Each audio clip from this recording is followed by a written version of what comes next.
One sec. All right, KaLynn, I'm gonna make you the host and then you can go for it. Okay.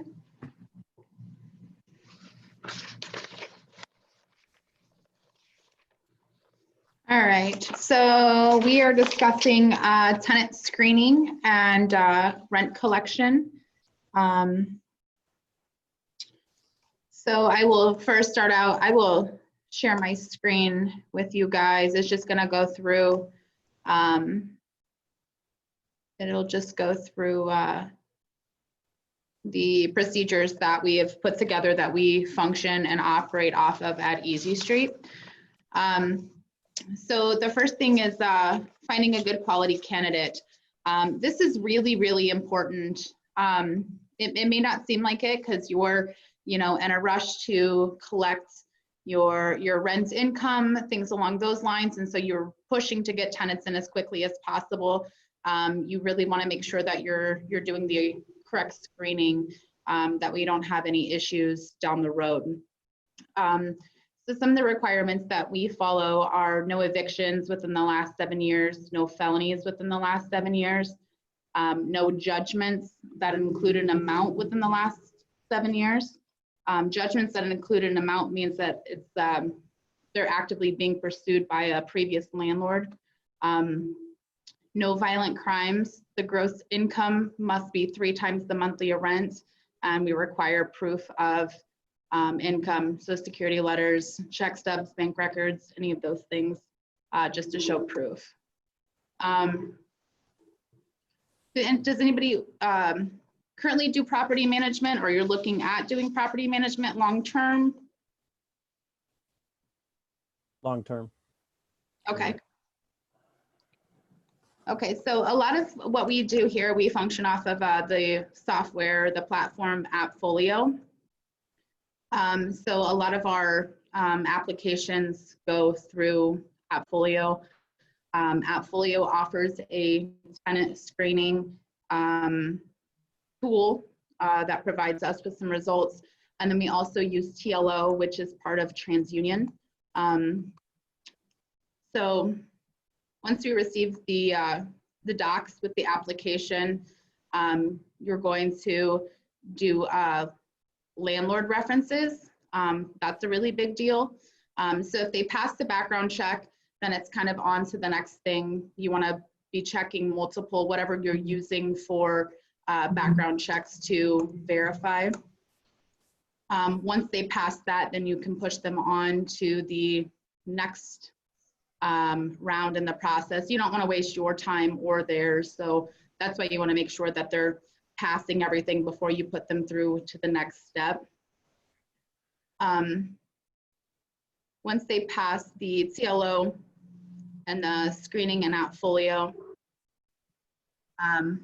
KaLynn, do you remember, TLO was kind of difficult for us to get like approved for because there's so much information in there. Did we use something for free before, or like something that was simpler? It depends. Sometimes your attorney or your lawyer can help you. They can do what's in your county to see if there's any immediate evictions or any immediate judgments. And that's helpful also because it may be something that's not even going to show up on a TLO or the tenant screening and AppFolio because it's so new. The tenant's going through an eviction, they've just been evicted, and they're trying to quickly get into something else. You may not even find that. So picks those things up though? Not the most recent. Oh, okay. Not the most recent. Okay. Yeah, if it hasn't gone through the court process, I'm just saying like your local attorneys may be able to search the information they have available to them locally in whatever counties.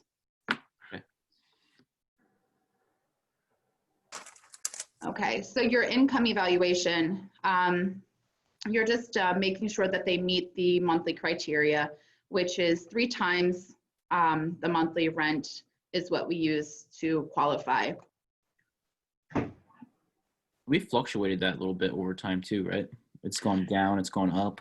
Yeah, I think it's been pretty consistent at right at 3 times over the last probably 2 years, 3 years. And that's really where we pretty much stay at. I think that's pretty standard as well. Other property management companies also use that. Okay.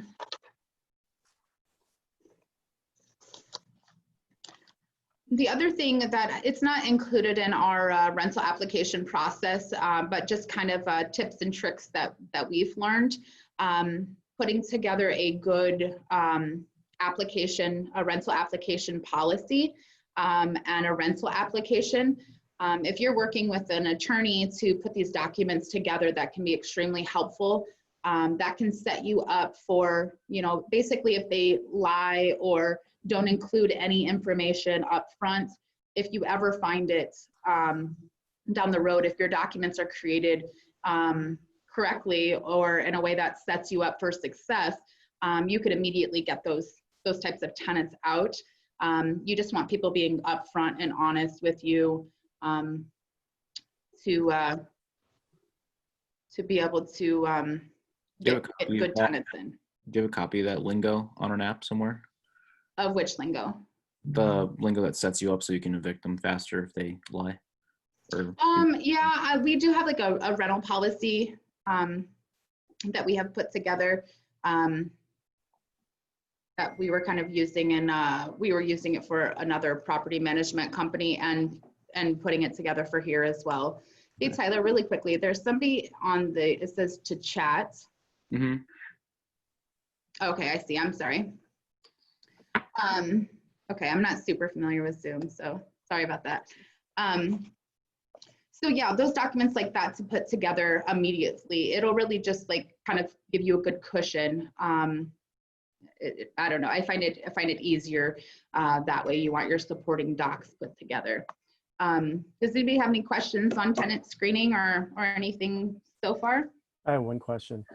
So the first step is the application, and then you look at the application, and then if that looks okay, then you do the credit and the TransUnion. Is that the process? Correct. Yeah, you could definitely do that. We charge a $35 application fee. I would recommend charging a fee for your application. You kind of weed out the people who aren't serious. You know if they're going to come forward with that money, that they're serious about getting in a place fairly quickly. So it's a $35 application fee for anybody over the age of 18. Anybody over the age of 18 is required to fill out an application, and they have to be put on the lease. Everybody who fills out an application for one property has to qualify. Then you're going to require your ID. And you can kind of, if you want to do it in a couple of steps, you know, take a look at your application and then move on to the next.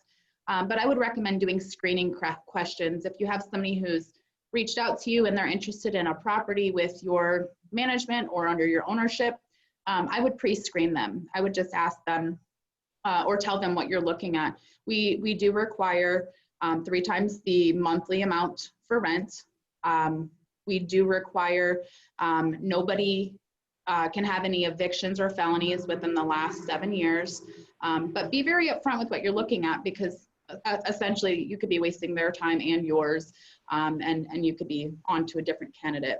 Yeah, we basically state those requirements before they even fill out the app, right? They read that on the first page or? Yep, that's correct. A lot of ours are handled via phone, but then also if they do it online, it does go through that criteria just to let them know before they pay the funds. Yeah. Okay. Any other questions?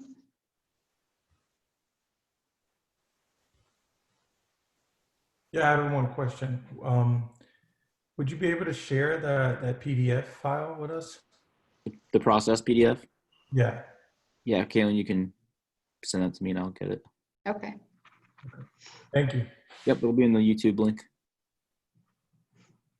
And again, a lot of that goes through our property management software that we use, which is AppFolio.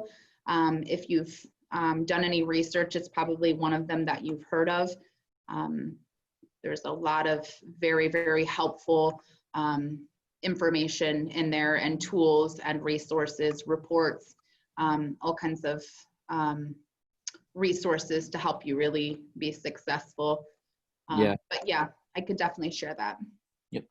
Yeah, so ours is gonna be really Appfolio specific. Appfolio is kind of out of reach for a lot of newer investors because of the amount of properties you need to have into it at once. I think you need Right. like 200 properties in order to qualify for Appfolio. Okay. There's tons of property management softwares out there for the average person. So you just Google, top property management CRM or software for, 10 to 20 houses, 5 to 10 houses, et cetera. And then you can find something. Okay. That's a good tip. I guess I should look those up for future reference for people. Yeah, there's an older, if you guys go back in the YouTube playlist there, last time KaLynn was on, Cy mentioned one, and I put it in the description there. He said he's been having some good success with it. I just forget the name off the top of my head. Is it Cozy? Yeah, Cozy. That's what it was. Okay. And I think it's with an I, not a Y at the end, but. Yeah, it was spelled funny, but I'm sure if you type in Cozy Property Management, it will pop up. Right. Yep. He had a couple. So. Okay. So I'm going to move on to delinquency. So delinquency it's more than just contacting tenants to ask about rent. We have, so as of the 5th of every month, your rent is considered late. So immediately on the 6th of the month, we start our collection efforts to start collecting it's now considered delinquent rent. So 100% of those tenants will be contacted between the 6th and the 8th of every month as soon as they do not pay their rent. And then 100% of notices will be sent out between the 6th and the 8th every month. And depending on what state you're in, it varies on how you can post notices. So for example, the state of Iowa, you do not have to be a licensed process server. You can send, a member of your staff to go and post a notice on the door. It is a 3-day notice to collect rent, basically stating that they need to pay their rent within 3 days or you'll start the legal proceedings. And then in the state of Illinois, you are required to hire a process server to post the notices for you. And that is a 5-day notice. So Illinois is more tenant friendly and Iowa is a little more landlord friendly. I'm not sure if you know off the top of your head, but was that just for property management companies or is that for owner? Like if you're a landlord owner, I think you can post no matter what, right? You know what, that's something else I need to look up because I believe for you to serve any kind of notices in the state of Illinois for your property, I believe that it has to be done by a process server. Oh, okay. Yeah, a lot of these rules, it's like some apply just for property management, and then if you're an owner, they kind of vary a little bit, but you have to kind of research your own market and figure out exactly what you have to do. Yeah, definitely. Yeah, and some of the things that the laws vary so much by state. So yeah, definitely look into that. What we do in the state of Illinois, because we can't serve notices, a 5-day notice, we serve basically a statement of their account. And that's basically to, if this is the tenant who is just late and they're usually always late or it's not somebody that we're looking to pursue any further for eviction, we didn't spend the process server or serving fee. So we'll just send them a statement of their account. And then if things progress from there, then we will have the licensed process server actually serve a notice if needed. If you only have a couple of properties, you may decide to, if there's a fee associated, just pay that. A lot of times we end up collecting a good portion of our rents at the end of the month. So it's not something that we always choose to do. Okay, so again, a lot of this PDF is based off of Appfolio, which is what we're currently using. But you're going to pull a delinquency report as of the 5th of the month. So I guess from the 6th forward, you're going to pull that delinquency report, just finding out who owes rent for what month. We don't like to see any tenant fall basically more than a month behind in rent. If that's the case, then we will move forward with legal action if that's needed. But start off pulling your delinquency report to determine who needs a notice sent and who needs to be contacted. In the delinquency report, the one that we'll be using, you can see who owes the current month, which is the 0 to 30, and who owes more like prior months, which is the 30 plus. So I'm going to kind of scroll through this a little bit quickly. KaLynn, in some situations, we ever give like forgiveness or like a little bit of extra time to tenants, or are we normally sticking to the process pretty seriously every time? Honestly, we really do try to stick with our timelines as far as attempting to contact, and that's the biggest thing for us is communication. You really want to make sure that you're able to speak with a tenant. I mean, if they can't pay their rent, they should be communicating with us to some degree, just to let us know that.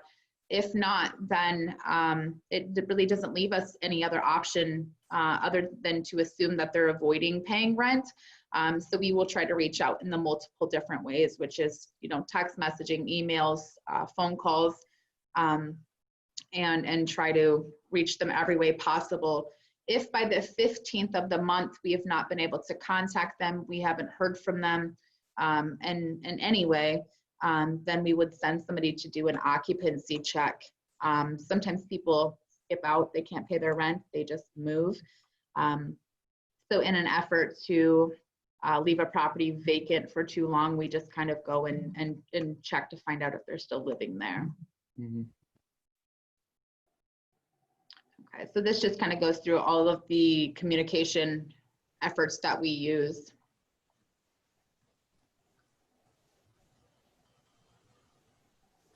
And again, the rent notices, just, before you're printing and sending out notices, just make sure you know the laws with your state and what you can and cannot do in that aspect.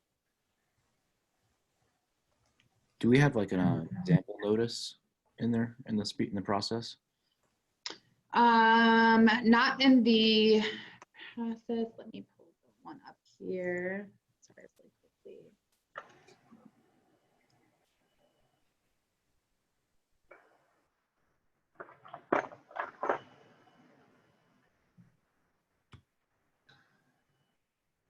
This should be for this. It should not be for this.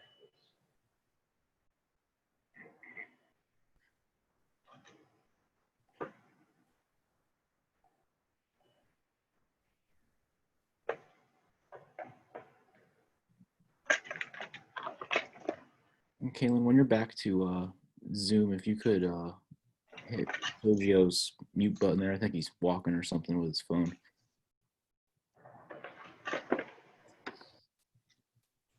Okay. Cool, thanks. So I'm just looking for this notice to be able to show you guys. You're right. Can you screen share Appfolio and go to letters? Yeah, that's what I'm working on right now.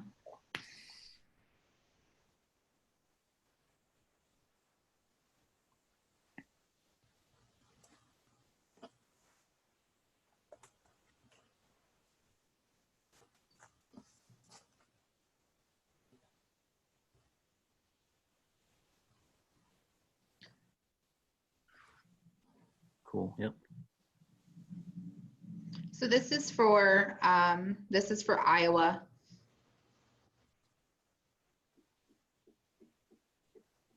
And it just basically lets them know that we're demanding rent within 3 days.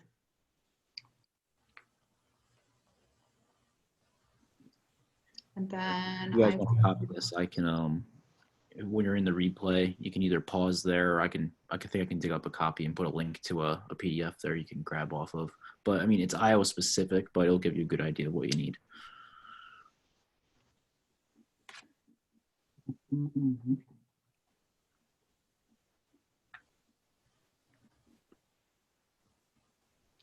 Oops. And this is the 5-day Now ours are county specific. So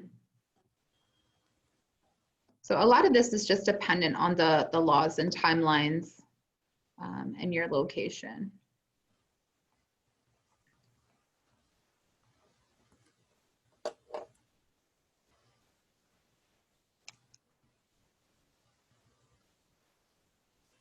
And Tyler, I can send both of these to you. That way you can include them. All right, sounds good. Sorry, I was on the phone there. Sounds good. I'll include those. Okay, perfect. Did everybody get a chance to see that? Yes. Okay. Yes. Yep. Perfect. And so, hold on, let me get back to my other screen, sorry. So once the notices are posted, then we continue to follow up and make contact. Like I said, after the 15th, if we've not heard anything from tenants, then we will do an occupancy check. And then at that point, depending on if it's occupied or not, we will move forward with the legal process. If it is occupied and the tenant is just not paying rent, then we will continue the contact, and then we will also move forward with legal proceedings. If a tenant has contacted us and said, you know, I will be in on next Friday to pay my rent, then from there we will continue to try to work with them, let them follow through on their promise to pays. If they miss a promise to pay, then chances are, depending on how much they owe, we will move forward. Again, we don't want anybody to fall more than 1 month behind in their rent. So if they make a partial payment for the month of July, and then once August rent is due, so now they owe all of August and a partial of July, then we will move forward with the eviction process. You know, there are multiple things that we take into consideration. Eviction is definitely the last resort. We don't, you know, we take into consideration their jobs, you know, maybe a medical, something happened with them, a medical emergency of some kind, things like that. It is the last resort to get a tenant. I was just gonna bring that up. Sorry if I'm echoing, I'm not sure why, but it's always your last resort to evict them because you want to work with them. It kills your cash flow when you evict someone and do a turnover and release. You'd much rather work with them, have them fall a month behind and try and recoup that over some time, because you're in the end going to lose a lot less. But I mean, our success rate on collecting money after eviction, it's pretty low. I mean, you send these to a collection company, you try and proceed them yourself, the chances of getting that money are pretty low. That's why you have to get them, you know, right off the bat, 1 month in. You don't want people to get 2-3 months behind. You want to try and do all this stuff as soon as possible. Exactly. Payment plans, you can set them up for payment plans. There are, you know, our attorney has provided us with a document for a payment plan. I'll see if I can try to track that for you guys. But basically it is saying, you know, if you want to stay, I need a large, basically a down payment up front just to show that you want to stay. And then what is it that this tenant thinks that they can reasonably pay weekly on top of, you know, the rent that they owe. So that's really helpful because you're getting a large chunk up front if they're willing to go that route. But a lot of this stuff, if you work with your attorney on it, they will help, you know, get you set up with supporting documents and whether it's tenant screening or delinquency, eviction, any of these things, just having the right supporting docs basically in your pocket is going to be beneficial. Does anybody have any questions? Nope. I was muted there. I was trying to say something. a lot of this stuff, when you're a smaller landlord too, you're going to have a lot better relationship with these tenants because you're probably going to be at their door, collecting rent, seeing them every month, seeing the property, talking to them about, their kid playing outside when they're going to get rent. We have a disconnect being a property management company. There's no, relationship really between us and the tenant. So we probably run into this stuff a lot more. But as a smaller landlord, you probably have a lot better chance of collecting this stuff and not going to eviction in the first place. Yeah, I agree. I agree with that. Yeah, it makes sense.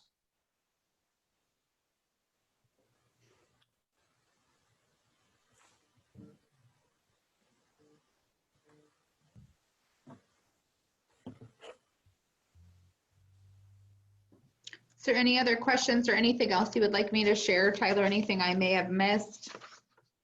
Matt, you can go ahead. I have a question. Are the laws between, because you said you own property in Iowa and of course in Illinois, are the laws pretty different eviction wise, or pretty much, are they close to the same, or are there just, I don't know if you know the answer to that. I think they're pretty different compared to each Are they other. really? Yeah. They are. They are very different. Like I said, the state of Iowa is a lot more Landlord tenant friendly. So they're very, very lenient. It takes a lot more time to actually get a set out. So from eviction, you go to court, and then from the court date, then they issue basically a set out is what we call it. And the sheriff will meet you there and we are able to move their stuff out. The state of Iowa, like I said, the timelines on are a lot less. Illinois can just drag on, which it can be a pain for sure. Especially like Tyler is talking about, that's the last thing you want to do is send anybody to eviction, because then your cash flow really hurts after that. It definitely holds up the rental property. So like in our sense, from what you're saying, Iowa makes more sense to go to eviction faster, and then Illinois doesn't. You would want to work with them in Illinois, right? Right. But there's several other factors. I mean, we have outlier properties in Iowa that I probably could evict somebody. They're paying tenants every month. But then I look at the area that they live, the pros and cons. I mean, if I evict somebody out there, the chances, for one, the money it takes to go to eviction, and then to get that property filled with a decent tenant again, just based on the history of the property, isn't likely. So when you're thinking eviction, I mean, I would take everything you possibly can into consideration, including how long it took to lease up the property before the tenant that you want to evict. Well, when you do an occupancy check, I mean, how far behind is it usually 2 weeks? I mean, what? That's day 15 of being late, right? Day 15? If they're not communicating, that's the big piece of this. If they're not communicating, we are not really sure. At this point, we may have received a notice from their utilities being about their utilities being shut off. They're not communicating with us. Different things like that. But yeah, we really want to make sure, because again, like Tyler's mentioning, as we're managing a lot of properties, that one property, we don't want to miss anything. So if we're not hearing from people, we want to go and check it out and see what's going on. If they do respond though, we're not doing occupancy checks. No, if they respond and they're saying, I'm going to be in next Friday with the payments, they're communicating with us, I've been out sick, or I was out of town, or, something like that. Then we document the communications that we've had with them. And then we follow up if we don't see their payment come through by their promise to pay. Okay.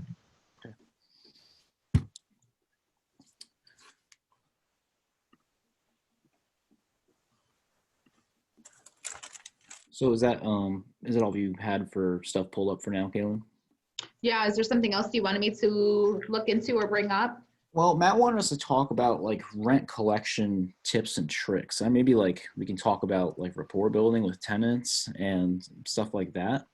Okay, a lot of tenants are very, this is a big deal. A lot of tenants are upset. They feel that they're not being addressed or communicated with in any other aspect other than rent collection.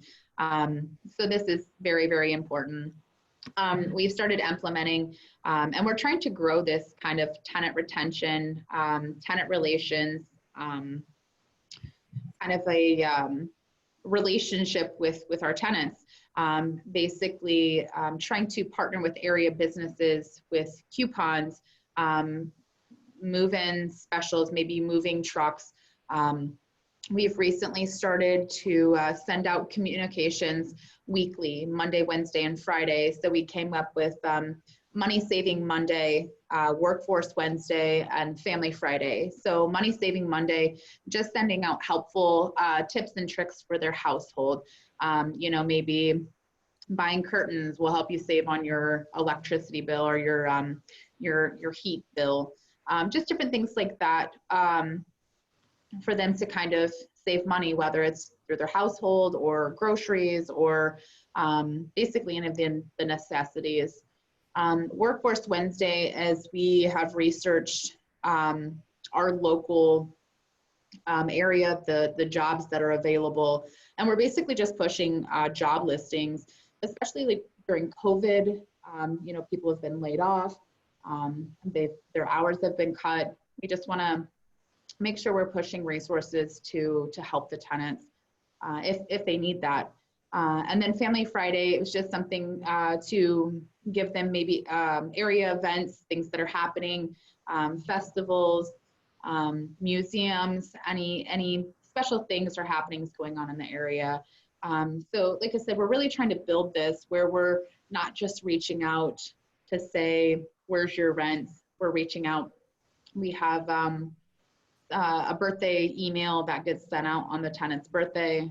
So we're just trying to make contact and have better communication. 30 days after a tenant's lived in a property, just calling and saying, hey, how's it going? You filled out your application with me, or I scheduled your showing. I just wanted to call and check on you, see how stuff is going. And having that consistent person throughout their, you know, from the very beginning through to whether a tenant, just checking in with things. I think building those with people will help, because then they don't feel like you're just contacting them to collect rent. You know, we care about them on another level. Yeah. And we had another program too. I'm not sure if we're still doing it as much as we used to, but an investor, since we have the property management and outside investors, the investor could make a note for us to send them a gift card if they appreciate that tenant. And you can even do it as like, if the tenant hits like a certain threshold of months always on time, you can send them a little gift card too. Like, right, you paid on time in full, and for 6 months, I'm going to give you a $10 gift card to, you know, Starbucks or something like that. we were actually looking at this. It's kind of a cash back program for tenants. It's called stake.com. And it's, you know, they register as a tenant, and then we can offer their renewal credits. So tenants who renew their lease with us, we offer them $100 off their rent, just kind of as an incentive, as a thank you for staying with us. And so stake.com has, this is a relationship that we're just kind of growing, kind of trying to see what they're about and how exactly it works. But they'll offer them cash back for paying their rent. I don't believe it costs anything other than what we would have paid the tenant. So the $100 off is what we would pay Stake to do these incentives. Yeah. Is it $100 off 1 month, or is it the whole term of the next lease? No, it's $100 off 1 month. Okay. And do we still do move-in specials of like $200 off, right? And that, does it compound with that? We do move-in specials. So you can get like $300 off the first month? It's $250 off. Yep. Okay. And just depending, there are other reasons why we may do a move-in special. It could be to try to get the, you know, maybe the property's been vacant for a little while and we're just trying to offer some type of easy to move into as far as financial. We require people pay their deposit and prorated rent up front. So of course, sometimes that's difficult for people to come up with. So if we can offer some kind of move-in special, it's helpful to get people into the property. What do you think the most aggressive move-in special we've done is? Half off. Half off? Yeah.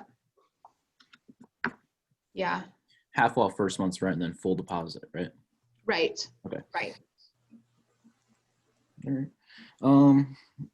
Let's see what else we can talk about. What about, do you know, like tenant retention, like through that process, anything special we do there? We were just really, so when a tenant moves in, they obviously have their lease. We've been providing frequently asked questions. So a lot of the frequently asked questions are more maintenance related. You know, what happens if my furnace breaks? You know, we kind of walk through a couple of different troubleshooting ideas. But some of the other frequently asked questions may be, you know, if they want to add somebody to their lease, how to go about that. But so we provide their lease, the frequently asked questions document. And then we're trying to build, like I said, this coupon program. We are the largest in our area at what we do. So we could help area businesses and also offer something to our tenants. Like I said, there's a moving company that we have spoke with regarding. I meant, actually misspoke. I meant renewal, not retention. Oh, I'm sorry. Sorry, that was my fault. So our renewal program, yes, it's $100 off, and we typically try to start working our renewals 90 days before that expiration date.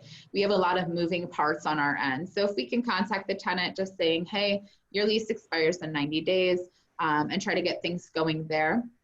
Of course, we fully assess the tenant. How's their payment history? How's their work order history? We want to just thoroughly look at their whole tenant history with us. I don't want to call anybody a bad tenant, but if they're costing our investors, you know, money on maintenance expenses that may be not necessary, you know, it hurts our owners' investments, and that's not the goal here either. So we try to look at those things. We want tenants who are paying their rent, paying it consistently, not falling behind. Again, that also hurts the investment if that's not happening. So once that's been determined, then offering a $100 renewal credit, or if a tenant has lived in a property for a while, we may try to offer some kind of a property improvement. Again, pending the owner and what they're you at. That's what I want to talk about, the property improvement. Yeah, so maybe their paint needs to be touched up, maybe their carpet's dated or dirty, offering carpet cleaning, or offering, you know, to come in and paint something, or just different things like that. Again, we run this through the investor. If they've been a good tenant, then something like this may not. If you think about the cost of a turnover versus making one of these property improvements, it's better to just make the improvement versus suffering the vacancy and then the cost for the turnover. Yeah, if you can go lay new floor in a kitchen and keep a tenant for 2 more years and they're paying the rent while you're replacing the floor, it makes a lot more sense. Yep, exactly. And then that's long-term benefits for your investment. You know, you could increase the property value by making some of these repairs or improvements, just depending on what it is. So it's definitely the smarter alternative. All right. You guys got questions on anything? It doesn't have to be property management related, you know.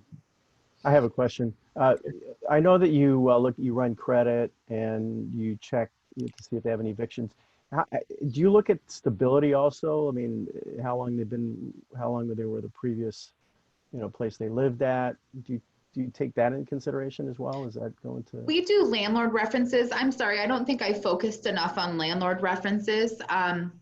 That's something else I will send to Tyler, a PDF copy for you guys to take a look at.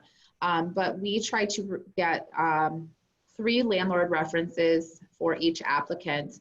And those are going to be the most honest people that you're talking to. You may call one and they give a glowing recommendation. Maybe it's because they want that tenant to move out. And then you call, you know, others.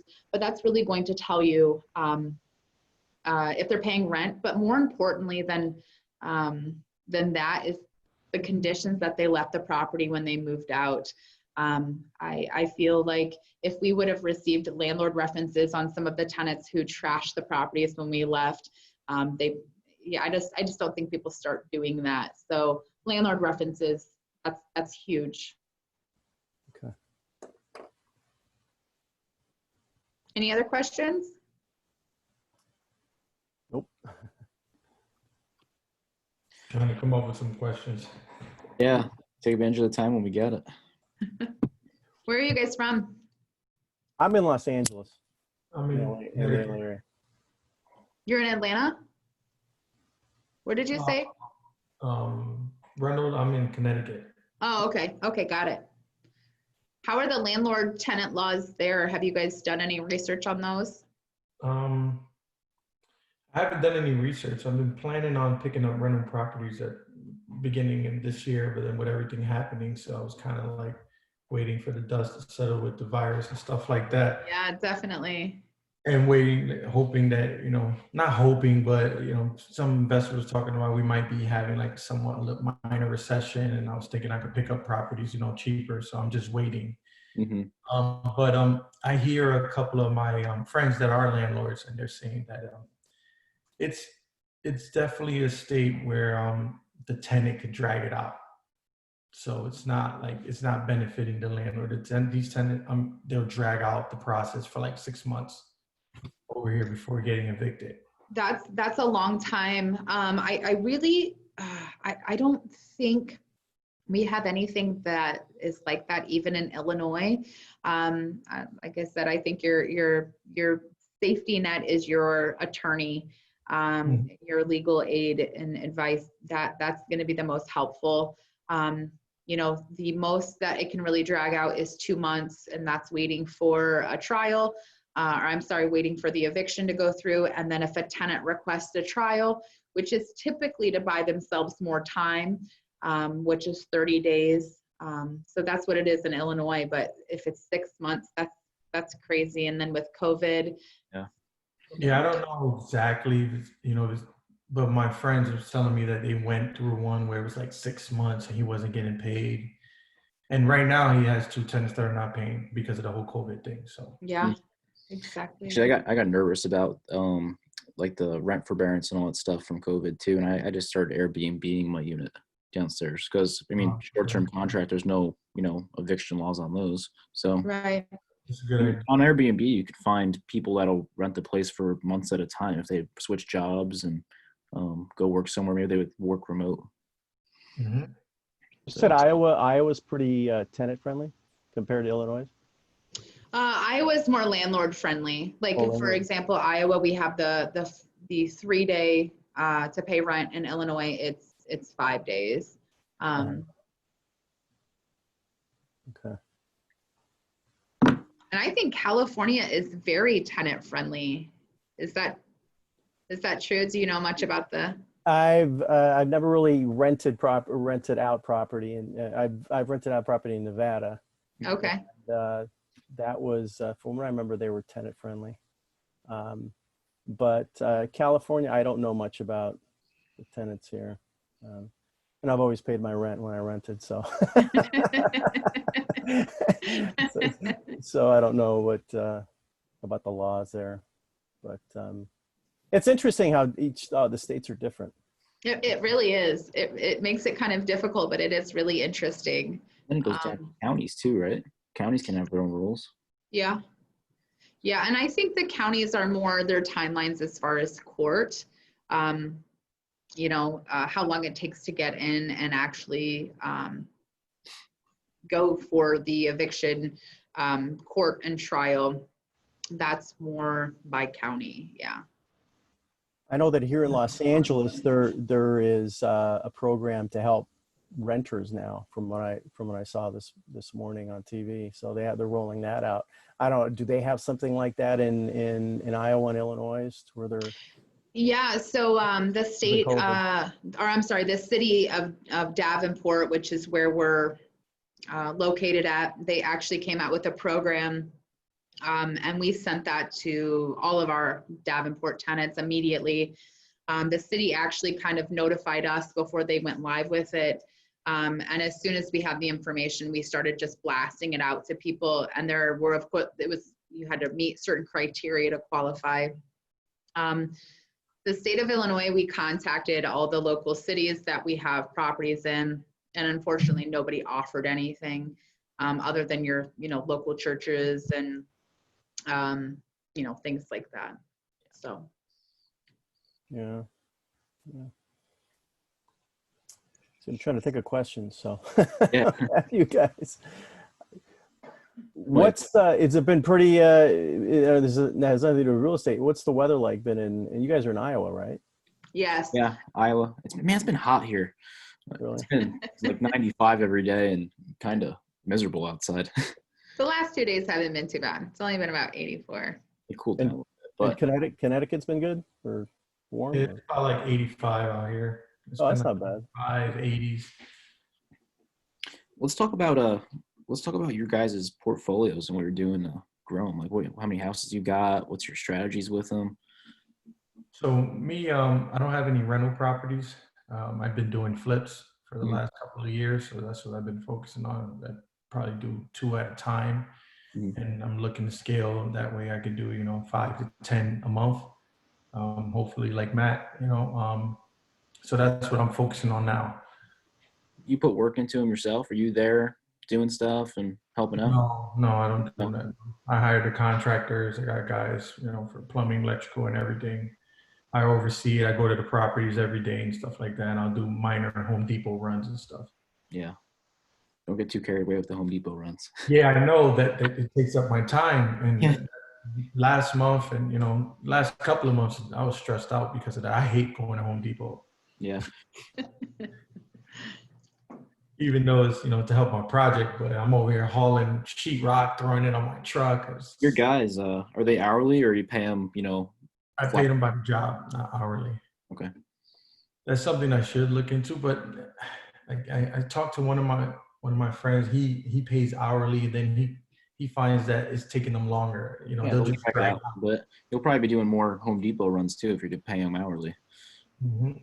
So yeah. So, We don't pay hourly much at all. It's normally all flat. Yeah, you give them flat. That way, it gives them incentive to like hurry up and get to the next project, so they can get paid more. Yep. I mean, sometimes you'll run into some guys will, they don't mean to. They'll drag it out so long they'll run out of money on a project, and you do have to break it up sometimes. But yeah. How about you, Victor? Right now, do not own any property. I used to own property in Las Vegas, and right now I'm just doing wholesaling. I have another business here in Los Angeles. I'm a recruiter for accountants and CPAs, and just doing wholesaling in Youngstown, Ohio right now. That's my target area. That's pretty neat. You're doing remote wholesaling. How many have you done so far? I've done seven transactions in Youngstown. Yeah. So over how much time? Probably over 3 years now. I'm trying to jump into it completely. I haven't committed to it 100%. So yeah. Yeah, I need to. At least you had proof of concept. You've done 7. You got over the first hurdle. Yeah, and I have contacts there. I have some buyers. So yeah, just trying to get up and running, but it's just kind of tough juggling with 2 businesses. Do you have a good boots on the ground guy there to kind of oversee some stuff? Yes, I do. I do have this the local wholesalers, and again, I have some pretty good buyers. So deals that I have there, I can definitely call them on. So neat. Yeah, and it's 3 hours ahead, so so it's kind of deal with the time. So another thing I forgot to mention too, that I do wholesaling too as well.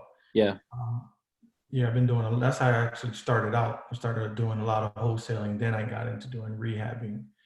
I haven't been doing. I wholesaled 1 deal this year because I had 2 rehabs that were extreme headaches for me. So yeah, I kind of I put the wholesaling on the back burner, and I was just getting my projects going. But now I want to get the VA, and I want to scale the wholesale. I've done a good amount of deals of wholesaling over the years. I got the concept right. It's about scaling it. How many wholesale deals did you have to do before you got into your first flip? Did you use the wholesale deals to finance the flip? Yeah. Yep. How many do you think you did? It was probably around like 15. Mm-hmm. Probably did, and then I was part of a local RE investment company in Connecticut. It's a big one for the year, and I got connected with a hard money lender and stuff like that. I was always asking, all right, so what I need and stuff. And I always had like a goal in mind, and then when I reached that goal, I went to him, and and we worked everything out. He's seen that I went through training and stuff like that. So Yeah. and I did my first deal like that. Awesome. You guys got any other questions? I don't want to take up, too much of your time just talking. So what's the schedule this week? Is you said you're going to double up, so there's going to be classes every day? Yeah, every day I'm going to do one. So I'm going to do one tomorrow. Let's see what it is. Tomorrow I'm going to do scoping, walkthroughs, and rehab planning. So you get a property under contract and you plan on rehabbing it. What you have to do in the front end before you close to make sure the deal makes sense and you run your numbers correctly. So I'll be doing that tomorrow. Wednesday is Matt. Matt's going to be talking about conversions and closing techniques. So some negotiation, just like converting more deals through follow up and his little tips and tricks that he knows. Thursday, I don't have a topic decided yet, but it'll be something good. And then Friday, we have training your first lead manager. So that'll be helpful for you guys doing wholesaling. Yeah. What times, do you have an idea what the times are going to be? Mine will probably be, it's always a window. And then the night before or the morning of, I'll send you guys the exact time. It's always going to be between 1 and 5 p.m. Central. Okay. I'm going to try and tighten that up. Mine will probably be at 3 o'clock. So Tuesday and Thursday will probably be at 3. Matt's are normally a little earlier. So, but I'll reach out beforehand and set time. I can set the times tomorrow for Tuesday, Wednesday, and Thursday. Okay. So Okay. what you guys know. Are you guys gonna do another a Zoom on like getting your VA set up and stuff like that and tips and Let's see what we got. So on the 22nd, Matt is going to talk about my 10 VAs, next level VA training. He didn't really give me an overview of what it is, but I'm sure he's going to talk about something there for scaling up with VAs. okay. And then besides that, here, I'll just show you the calendar if you guys want to snap a picture of it. Yeah. KaLynn, can you make me the host again? Oh, yes.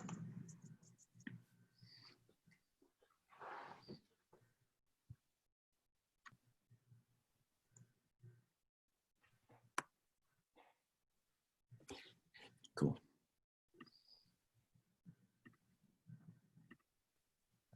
You guys see that? Yeah. Okay. Yeah, so the one on the 10th got pushed to the 14th, and then the 16th will have something else in there. Okay. All the blue ones are Matt, and all the other colors are other people from the team. So KaLynn, 27th is your next one, if you want to think ahead. Thank you. I appreciate the notice. Well, if you guys have any more questions, now's the time. Otherwise, we'll wrap up here, and I'll see you guys tomorrow. We're good. I'm good. All good? Thanks, guys. All right, guys. Thank you. See ya. Take care. Ciao. Bye.